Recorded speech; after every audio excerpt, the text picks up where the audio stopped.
Hi పిల్లలు, మనం బీర్బల్ అక్బర్ కథలు చెప్పుకుంటున్నాం. ఇందులో బీర్బల్ అక్బర్ చాలా స్నేహపూర్వకంగా ఉండడం అక్కడ ఉన్న కొంతమందికి నచ్చలేదు. అందుకని ఎలాగైనా బీర్బల్ని అక్బర్ చేతనే చంపించాలని నిర్ణయించుకున్నారు. అందుకు మంగలి తోడయ్యాడు.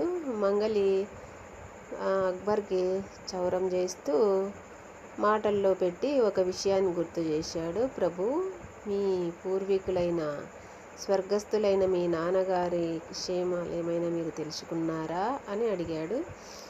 చనిపోయిన వారి గురించి ఏం చేయగలం అన్నాడు అక్బర్. లేదు ప్రభు, నాకు తెలిసిన ఒక మాంత్రికుడు ఉన్నాడు. అతను ఎలాగైనా వారి యోగక్షేమాలు చెప్పగల సామర్థ్యుడు.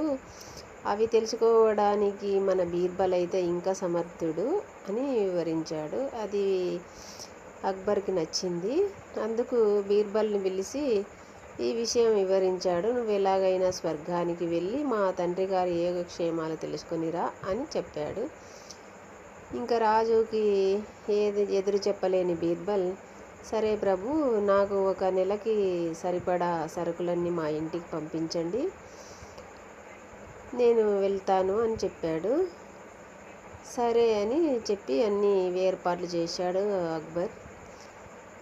బీర్బల్ గురించి మంగలి చాలా చంపేస్తున్నానని ఆనందంతో అక్కడ చాలా జనాన్ని గుమ్ముగుడి చేయించుకున్నాడు.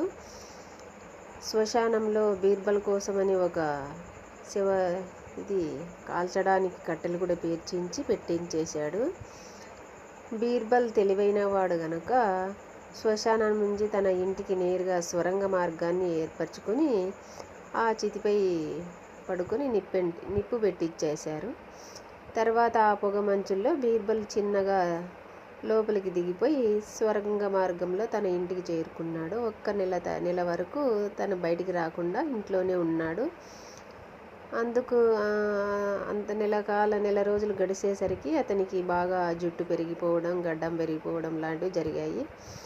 ఉన్నట్టుండి ఒకరోజు బీర్బల్ అక్బర్ ఆస్థానానికి వచ్చి నిల్చున్నాడు. అది చూసిన అక్బర్, మా తండ్రి గారు యోగక్షేమాలు బాగున్నారా అని అడిగాడు.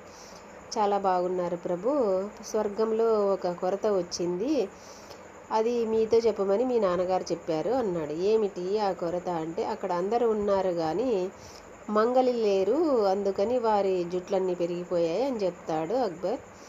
అందుకు అక్బర్ మంగలిని పిలిచి, నువ్వు వెంటనే స్వర్గానికి ప్రయాణమై మా నాన్నగారికి చెప్పినట్టు చెయ్యని చెప్పడంతో మంగలి ఏమి చేయలేక